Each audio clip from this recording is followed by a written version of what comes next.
Order of personal pronouns. Order of personal pronoun basically क्या होता है कि कैसे अरेंज किया जाएगा पर्सनल प्रोनाउंस को एक सेंटेंस में, ठीक है। अगर एक सेंटेंस में फर्स्ट सेकंड थर्ड पर्सन तीनों यूज हो रहा है, ठीक है, तो कैसे यूज किया जाएगा। ओके, तो सबसे पहले अगर कोई पॉजिटिव सेंटेंस है, ठीक है, जब कोई पॉजिटिव या पोलाइट सेंटेंस हो तो क्या ऑर्डर होगा प्रोनाउन का। तब होगा अगर कोई पॉजिटिव सेंटेंस है, ठीक है। पॉजिटिव नेगेटिव क्या होता है कि इसमें जो है पॉजिटिव सेंटेंस में काम हो रहा है, नेगेटिव में ज्यादातर नो नॉट का यूज किया जा रहा है या नेगेटिव वो आ रही है उसमें से इमोशन, ठीक है। तो यहाँ पर पोलाइट सेंटेंसेस होते हैं, नेगेटिव में ज्यादातर ब्लेम या एक्विजेटरी सेंटेंसेस टाइप से, ठीक है। तो पॉजिटिव सेंटेंस मतलब कोई अच्छा एक्शन हो रहा है या कोई पोलाइटली बात कर रहा है, तो जब ऐसा होगा तो हम यूज करते हैं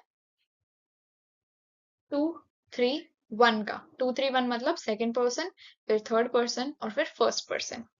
example, you, he and I will work together on this project. Okay, अगर आप कोई भी पॉजिटिव सेंटेंस लिख रहे हो जिसमें कोई काम हो रहा है तो यही ऑर्डर फॉलो होगा। सबसे पहले सेकंड पर्सन आएगा जिससे आप बात कर रहे हो, फिर थर्ड पर्सन आएगा जो इंक्लूडेड नहीं है कॉन्वर्जेशन में, एंड लास्ट में you will use I, the speaker, first person, ठीक है। तो you, her and I will together work on this project.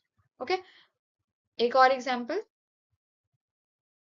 You, they and we have won the competition.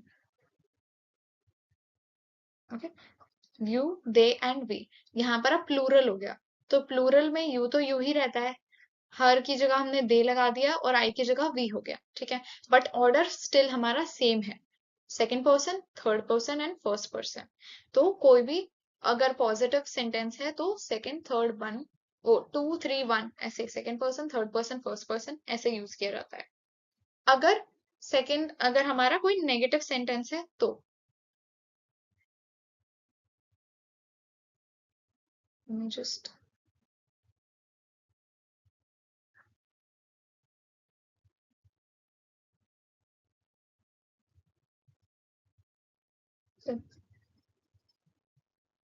अगर हमारा नेगेटिव सेंटेंस है,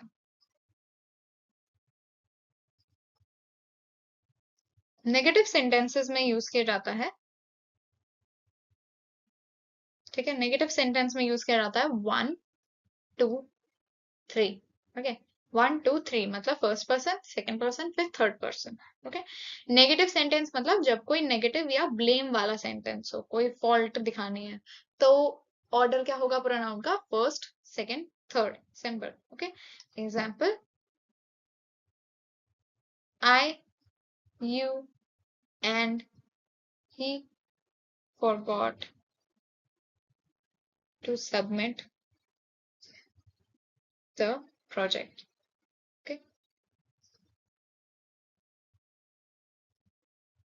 I, you and he forgot to submit the project. अब यहाँ पर हम we का भी यूज कर सकते थे सिंपल के we forgot to submit the project, but हम वो नहीं कर रहे बिकॉज हमें ऑर्डर समझना है, ठीक है। तो इसीलिए हम थोड़ा ऐसे खोल खोल के सेंटेंस को करेंगे कि फर्स्ट सेकंड थर्ड पर्सन कैसे यूज किया जाता है। आई, यू एंड ही, तो फर्स्ट पर्सन पहले, सेकंड पर्सन फिर, एंड लास्ट में आएगा थर्ड पर्सन जो इंक्लूडेड नहीं है। और अगर यही प्लूरल में होता तो आई की जगह हो जाता है यहाँ पर वी, यू की जगह तो यू ही रहेगा, और लास्ट में ही की जगह क्या हो जाता, दे।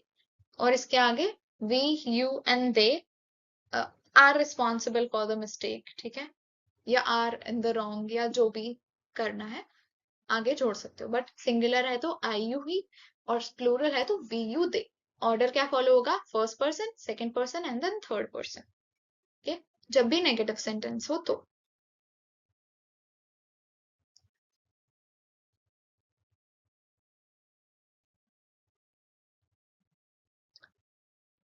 थर्ड इज जब आपको कोई कमांड देना है या रिक्वेस्ट करना है किसी से। ओके, तो अगर कमांड या रिक्वेस्ट में ऑर्डर कैसे होगा प्रोनाउंस का, तो हम ज्यादातर किससे स्टार्ट करते हैं, सेकंड पर्सन से स्टार्ट करते हैं। ठीक है, अगर हमें कोई भी ऑर्डर देना है तो हम पहले सेकंड पर्सन से स्टार्ट करते हैं।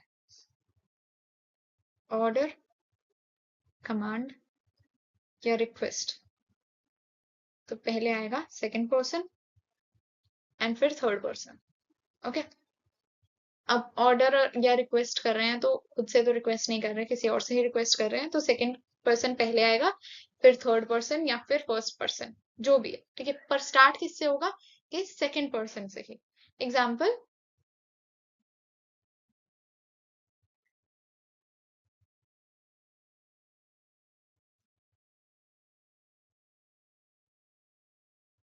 You and he can leave now. ठीक है, तुम लोग अब जा सकते हो। ठीक है, तो यू एंड ही, तो पहले यू सेकंड पर्सन, फिर ही third person.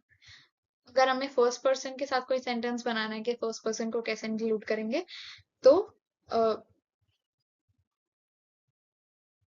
You and I will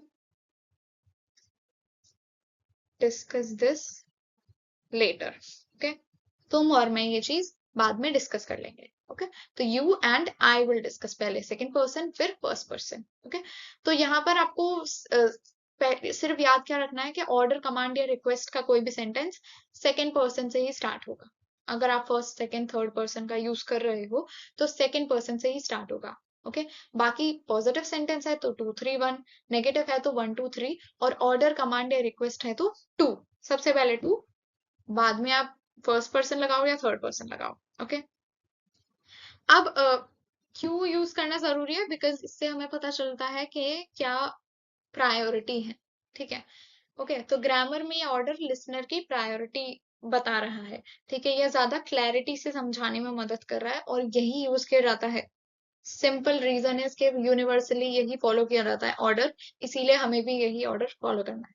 ठीक है, अब इस रूल्स के क्या कोई एक्सेप्शन है कहीं पर जहां हम ना यूज करें, तो जब एम्फेसिस किसी स्पेसिफिक पर्सन पे हो तो ऑर्डर बदल सकता है।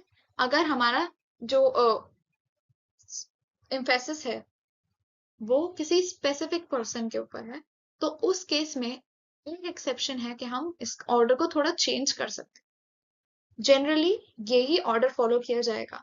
ठीक है, ये 3 हटा दो यहाँ से, 2 याद रखना है क्योंकि 2 के बाद 3 भी आ सकता है या 1 भी आ सकता है। एक्सेप्शन में क्या है कि जब एम्फेसिस किसी स्पेसिफिक पर्सन पे हो तो ऑर्डर बदल सकता है। जैसे स्पेसिफिक पर्सन मतलब आई पे जैसे एम्फेसिस है, तो I and you need to focus on this task. Okay, I and you need to focus on this task, तो हम ये कर सकते हैं, बट स्टिल आपको खुद ही लगेगा कि आई एंड यू की जगह you and I need to focus on this task ज्यादा बेटर साउंड करता है, बिकॉज वही हमारा परफेक्ट ऑर्डर होता है। ठीक है, तो you and I need to focus on this task, but यहाँ पर यूज किया जा सकता है, एक्सेप्टेबल है कि आप आई एंड यू को यूज करो। ठीक है, जिसके ऊपर एम्फेसिस है उसको पहले लगा दो, बट फिर भी बेटर है कि आप जो नॉर्मल ऑर्डर है उसी को फॉलो करो।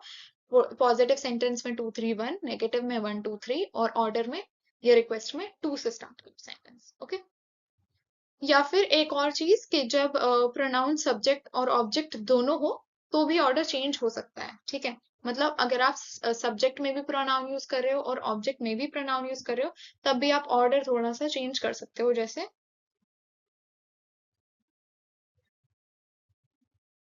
he helped you and me। Okay, तो यहाँ पे he helped you and me। Okay, तो यहाँ पर हमारा क्या है कि ही थर्ड पर्सन पहले आ रहा है। ओके, उसके बाद सेकंड पर्सन आ रहा है, फिर फर्स्ट पर्सन आ रहा है, 3 2 1 हो गया, जो हमारा जनरल ऑर्डर नहीं होता है। ओके, तो ये कुछ एक्सेप्शन है जो हो सकते हैं ऑर्डर्स के।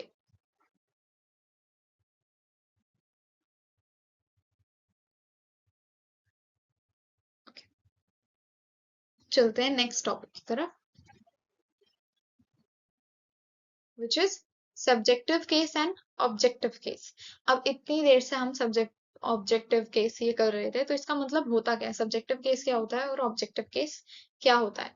ठीक है, तो सब्जेक्टिव केस बेसिकली कि जब प्रोनाउन सेंटेंस में सब्जेक्ट के रूप में आ रहा है, ठीक है, सब्जेक्ट का काम कर रहा है प्रोनाउन, तब वो सब्जेक्टिव केस हो जाएगा।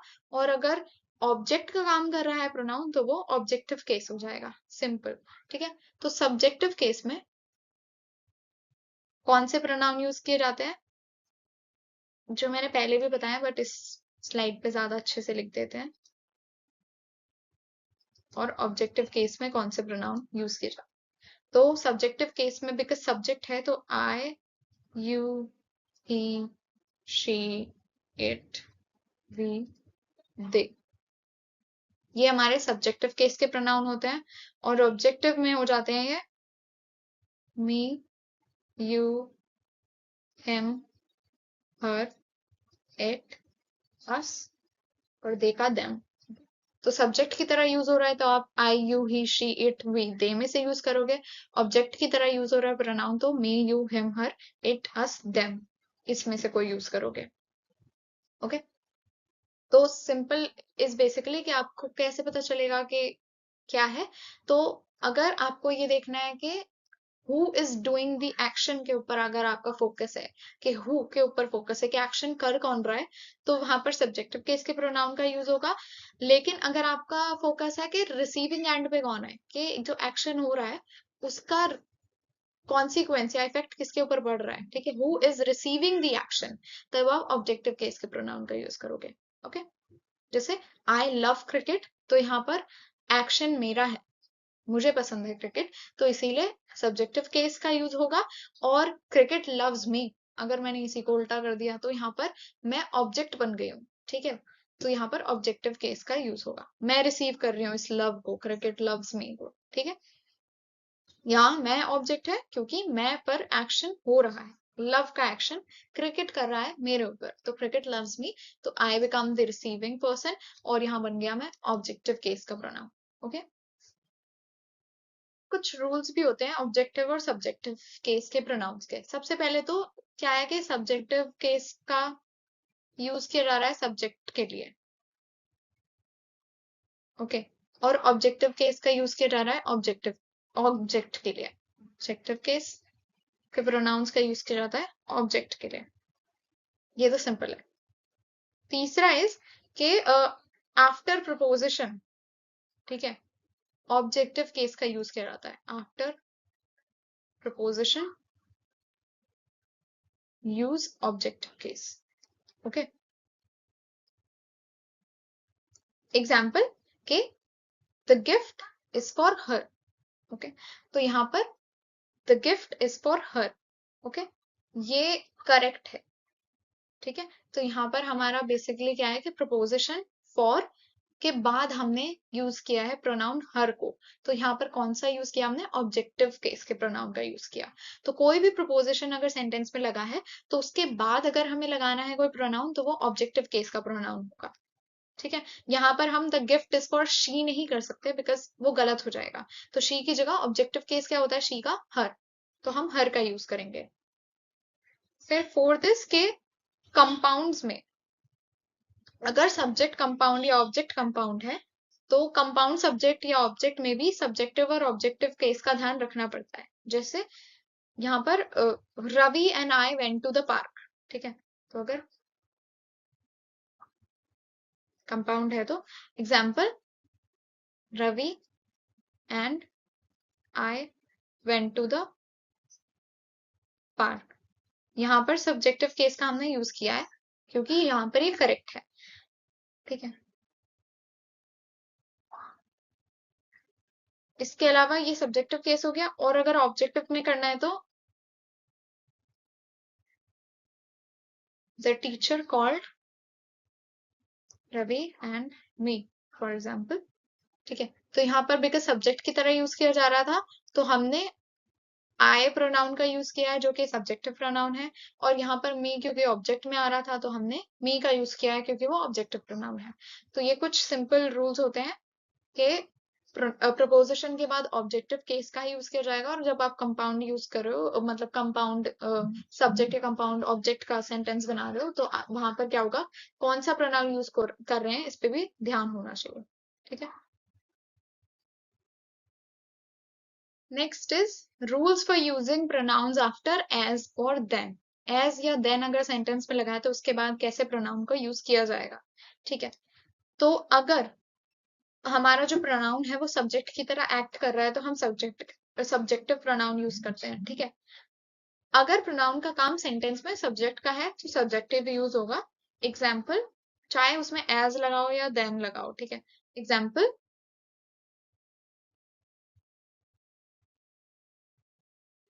She is as tall as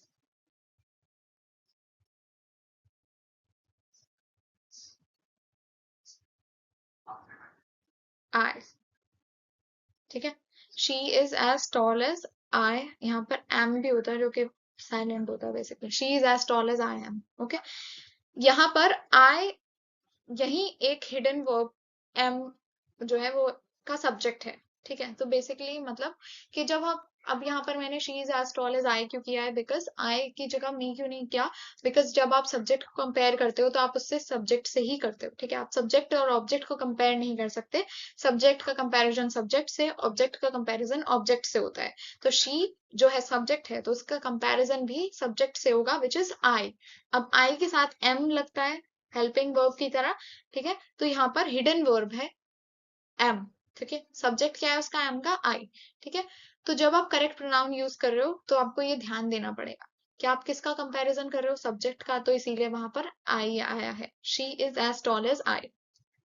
अगर दूसरा सेंटेंस है, he runs faster than I. ठीक है, अगेन यहाँ पर डू जो है एक हिडन वर्ब है। ठीक है, he runs faster than I do, but हम बोलते क्या वैसे, he runs faster than I. Again because he एक सब्जेक्ट है, आई भी एक सब्जेक्ट है, दोनों को साथ में कंपेयर कर रहे हैं। ओके, तो एज और देन का यूज ज्यादातर कंपैरिजन या सिमिलैरिटी के लिए यूज होता है, तो इसीलिए दोनों जो हमारे प्रोनाउन है वो सेम केस के प्रोनाउंस है। दूसरा, अगर ऑब्जेक्टिव केस में प्रोनाउन जो है ऑब्जेक्ट की तरह एक्ट कर रहा है तो क्या होगा। ठीक है, she loves watching TV as much as me. Okay, अब यहाँ पर क्या हो गया कि me यहाँ ऑब्जेक्ट है। ठीक है, she loves me हिडन है। ओके, तो she loves cricket as much as me, या फिर they trust you more than him। यहाँ पर हमारा जो प्रोनाउन है मी और हिम दोनों ऑब्जेक्ट की तरह एक्ट कर रहे हैं, इसीलिए हमने ऑब्जेक्टिव केस के प्रोनाउंस का यूज किया है। एज और देन लगा हुआ है साथ में ऑब्जेक्टिव केस। जब हमारा प्रोनाउन सब्जेक्ट की तरह एक्ट करता है तो हम सब्जेक्टिव केस का प्रोनाउन यूज करते हैं, और अगर ऑब्जेक्ट की तरह एक्ट कर रहा है तो ऑब्जेक्टिव केस का प्रोनाउन यूज करेंगे। ठीक है, सो प्रोनाउन का केस इस पर डिपेंड करता है कि प्रोनाउन में प्रोनाउन का सेंटेंस में रोल क्या है। ठीक है, तो अगर यूज हो रहा है सब्जेक्टिव केस का प्रोनाउन तो मतलब वो सब्जेक्ट की तरह काम कर रहा है, ऑब्जेक्टिव केस का प्रोनाउन यूज हो रहा है तो ऑब्जेक्ट की तरह काम कर रहा है। ठीक है, तो हम कैसे देखेंगे, तो प्रोनाउन को उसके एंटीसीडेंट, मतलब एंटीसीडेंट मतलब जिस नाउन को रिप्लेस कर रहा है उसके साथ जेंडर, नंबर या पर्सन में मैच करके यूज करते हैं। ठीक है, तो जैसे बेसिकली कौन सा प्रोनाउन यूज होगा ये हम देखेंगे कि वो कौन से नाउन को रिप्लेस कर रहा है। ओके, तो example, Ravi said that he would help me. Okay, Ravi said that he would help. He matches with Ravi. ठीक है, तो हमने यहाँ पर he क्यों यूज किया है, बिकॉज he किसके साथ मैच कर रहा है, रवि के साथ। ओके, यहाँ पर रवि क्या है, सिंगुलर मेल है, तो इसीलिए हमने ही का यूज किया। तो यहाँ पर कौन सा प्रोनाउन यूज किया जाएगा वो डिपेंड करता है कि आप जिस नाउन को रिप्लेस कर रहे हो उसका जेंडर क्या है, उसका नंबर क्या है। ओके, तो Ravi because he is a singular male तो हमने ही यूज किया है। और अगर दूसरा sentence, the girls are excited because they won the match. अब यहाँ पर द गर्ल्स हमारा प्रोनाउन है, वो नाउन है, और इनको रिप्लेस किससे किया है हमने, दे से। ओके, दे से क्यों किया है, बिकॉज गर्ल्स क्या है, हमारी प्लूरल है। ठीक है, प्लूरल है तो इसीलिए हमने दे के साथ उनको रिप्लेस कर दिया। तो जो भी प्रोनाउन यूज होगा, एक तो आपको उसका केस देखना है कि वो सब्जेक्ट है या ऑब्जेक्ट है। दूसरा आपको देखना है कि एंटीसीडेंट जो है या बेसिकली जो नाउन है जिसको वो रिप्लेस कर रहा है उसका जेंडर क्या है, उसका नंबर क्या है। ठीक है, इसके अलावा जब हमने देखा कि एज और देन के केस में कैसे यूज होगा, कि एज और देन के बाद प्रोनाउन का केस इस पर डिपेंड करता है कि प्रोनाउन सब्जेक्ट है या ऑब्जेक्ट है। अगर सब्जेक्ट है तो एज देन के बाद में सब्जेक्टिव केस होगा, अगर ऑब्जेक्ट है प्रोनाउन तो ऑब्जेक्टिव केस का यूज होगा। फिर रिफ्लेक्सिव प्रोनाउन यूज किया जाता है जब हमें एम्फेसिस डालना है, हमारा सेम सब्जेक्ट है सेम ऑब्जेक्ट है। ठीक है, तब हम रिफ्लेक्सिव प्रोनाउन का यूज करते हैं। तो जैसे I hurt myself while cooking था, तो यहाँ पर मेरा जो एम्फेसिस है, जो स्ट्रेस है, वो मेरे ही ऊपर है, आई हर्ट माई सेल्फ। ठीक है, तो माई सेल्फ रेफर कर रहा है सब्जेक्ट आई को, तो इसीलिए हमने रिफ्लेक्सिव प्रोनाउन का यूज किया है। कॉमन मिस्टेक जो होती है, जैसे the manager called my self, ये नहीं होता, the manager called me, because यहाँ पर ऑब्जेक्ट की तरह यूज हो रहा है प्रोनाउन, तो हम ऑब्जेक्टिव केस के प्रोनाउन का यूज करेंगे। और यहाँ माई सेल्फ क्यों नहीं यूज हो रहा, क्योंकि यहाँ पर जो सब्जेक्ट और ऑब्जेक्ट है वो डिफरेंट है। द मैनेजर और ऑब्जेक्ट इज मी, तो दोनों अलग हैं, तो हम my self reflexive pronoun use नहीं करेंगे। ओके, इसके अलावा जब पजेसिव प्रोनाउन होता है तो पजेसिव प्रोनाउन के बाद जो है हम अपोस्ट्रोफी नहीं लगाते।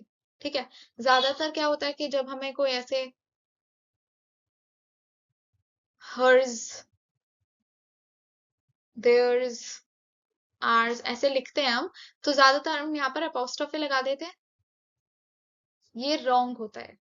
ठीक है, ये पजेसिव प्रोनाउन में यूज नहीं होता, possessive pronoun without apostrophe use किया जाता है। ठीक है, द बुक इज माइन या द बुक इज योर्स, यहाँ पर योर्स मतलब योर्स ये वाला यूज होगा, ना कि योर्स, ये गलत होगा, ये पजेसिव प्रोनाउन नहीं है।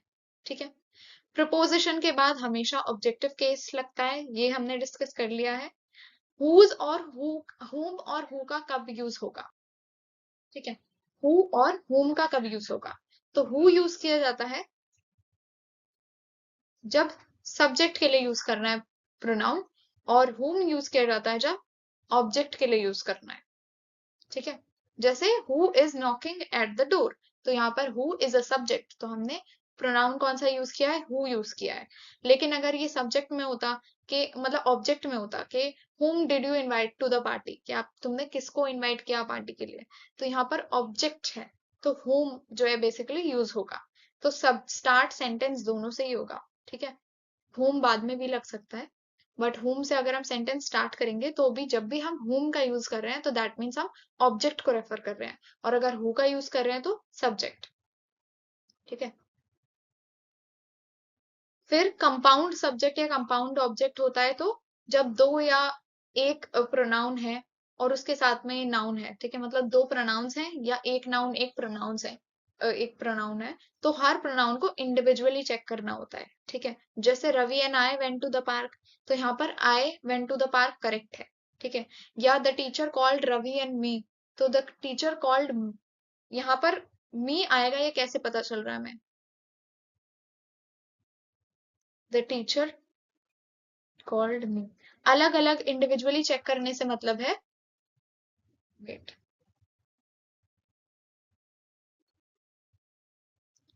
कि भले ही आपका दूसरा प्रोनाउन या दूसरा नाउन है आपके साथ। ठीक है, जैसे यहाँ पर क्या है, the teacher called Ravi and me है, तो यहाँ पर दो, एक नाउन है और एक प्रोनाउन है। ठीक है, कंपाउंड है ये। ओके, तो यहाँ पर हमें इंडिविजुअली चेक करना है। अगर द टीचर कॉल्ड रवि होता तो भी ये सेंटेंस करेक्ट है। द टीचर कॉल्ड मी होता, अगर यहाँ से रवि हटा देते हम, तो भी ये सेंटेंस करेक्ट होना चाहिए। ठीक है, तो अगर ये सेंटेंस फिर भी करेक्ट बन रहा है, the teacher called me correct बन रहा है, तो दैट मीन्स हमने सही प्रोनाउन यूज किया है। ओके, तो इंडिविजुअली चेक करके आप चेक कर सकते हो कि आपने सही प्रोनाउन यूज किया है कि नहीं। ओके, जैसे एक गलत sentence, me and Ravi went outside. तो अभी हमने क्या सेंटेंस यूज किया था एग्जाम्पल में कि Ravi and I went to the park. अगर उस सेंटेंस में रवि नहीं भी होता तो I went to the park तो सही है। ठीक है, तो मतलब आई जो प्रोनाउन था वो सही था। यहाँ पर me and Ravi went outside, तो अब यहाँ पर अगर हम रवि को हटा दे, एंड रवि को हटा दे, तो भी मी वेंट आउटसाइड तो गलत है। ठीक है, मी तो ऑब्जेक्ट में यूज किया जाता है ना, तो दैट मीन्स हमने गलत प्रोनाउन यूज किया है। इसकी जगह हम लगाएंगे आई। ठीक है, आई वेंट आउटसाइड। ओके, और ज्यादातर क्या यूज होता है कि पहले रवि, पहले सेकंड पर्सन आएगा, फिर फर्स्ट पर्सन आएगा, तो Ravi and I went outside. तो यहाँ पर दोनों, आपका जो ये नाउन और ये प्रोनाउन दोनों इंडिविजुअली भी करेक्ट है और साथ में भी करेक्ट है। इट का यूज कब होगा? मिसलेनियस रूल्स में बेसिकली यही सारी चीजें जो मैं आपको बता रही हूँ। इट का यूज कब होगा? इट जो है basically dummy object, dummy subject की तरह यूज किया जाता है। तो जब सेंटेंस में कोई रियल सब्जेक्ट नहीं होता, ठीक है, तो वहां पर इट का यूज किया जाता है। जैसे इट इज रेनिंग आउटसाइड, अब यहाँ पर कोई भी हमारा सब्जेक्ट है ही नहीं, तो हमने इट का यूज कर लिया। इट क्या है? हमारा डमी सब्जेक्ट है। या it seems that you are tired, तो यहाँ पर भी हमारा कोई सब्जेक्ट नहीं है, या जो सब्जेक्ट है वो डिले है। ठीक है, सब्जेक्ट हमारा स्टार्टिंग में ना आकर बाद में आ रहा है, तो वहां पर पहले क्या लगाएंगे? हम एक डमी सब्जेक्ट लगा देंगे, इट को लगा देंगे। It seems that you are tired, you है हमारा सब्जेक्ट मेन। ठीक है, लेकिन वो बाद में आ रहा है, तो हमने क्या लगा दिया? इट लगा दिया, पहले डमी सब्जेक्ट लगा दिया। ओके, अब डिस्ट्रीब्यूटिव प्रोनाउंस भी होते हैं। डिस्ट्रीब्यूटिव प्रोनाउंस,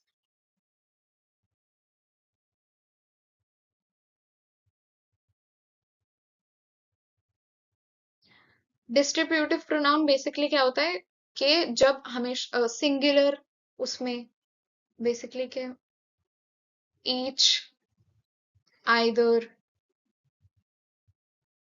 नाइदर, एटसेट्रा, ये जो वर्ड्स होते हैं, ठीक है, तो सिंगुलर वर्ब या सिंगुलर प्रोनाउंस यूज किया जाता है इनके लिए, तो ये डिस्ट्रीब्यूटिव प्रोनाउन होते हैं हमारे। जैसे each of the players has done his best. Okay, तो each of the players has done his best, तो यहाँ पर हमने जो है ईच का यूज किया है। ईच भी क्या है? हमारा एक प्रोनाउन है। ओके, तो डिस्ट्रीब्यूटिव प्रोनाउन सिंगुलर है, ईच का है, तो हमने यहाँ पर फिर हैज भी लगाया है साथ में हमारा वर्ब। ओके, तो each of the players has done his best. तो with this we come to an end of this session. आज के लिए बस इतना ही था कि ना प्रोनाउन क्या होता है, डिफरेंट टाइप्स ऑफ प्रोनाउन क्या होता है, subjective case objective case pronoun क्या होता है, फर्स्ट सेकंड थर्ड पर्सन के हिसाब से कैसे लगाया जाता है, ऑर्डर क्या होता है फर्स्ट सेकंड थर्ड पर्सन का, और कौन कौन सी चीजें हमें ध्यान में लगानी रखनी होती है। एज देन के बाद कैसे लगेगा, इट कब यूज किया जाएगा, कौन सा प्रोनाउन कहाँ आएगा, डिस्ट्रीब्यूटिव प्रोनाउन में क्या होता है। तो बेसिकली यही था हमारा पूरा प्रोनाउन समड अप। ओके, मिलते हैं नेक्स्ट टॉपिक वर्ब के लिए।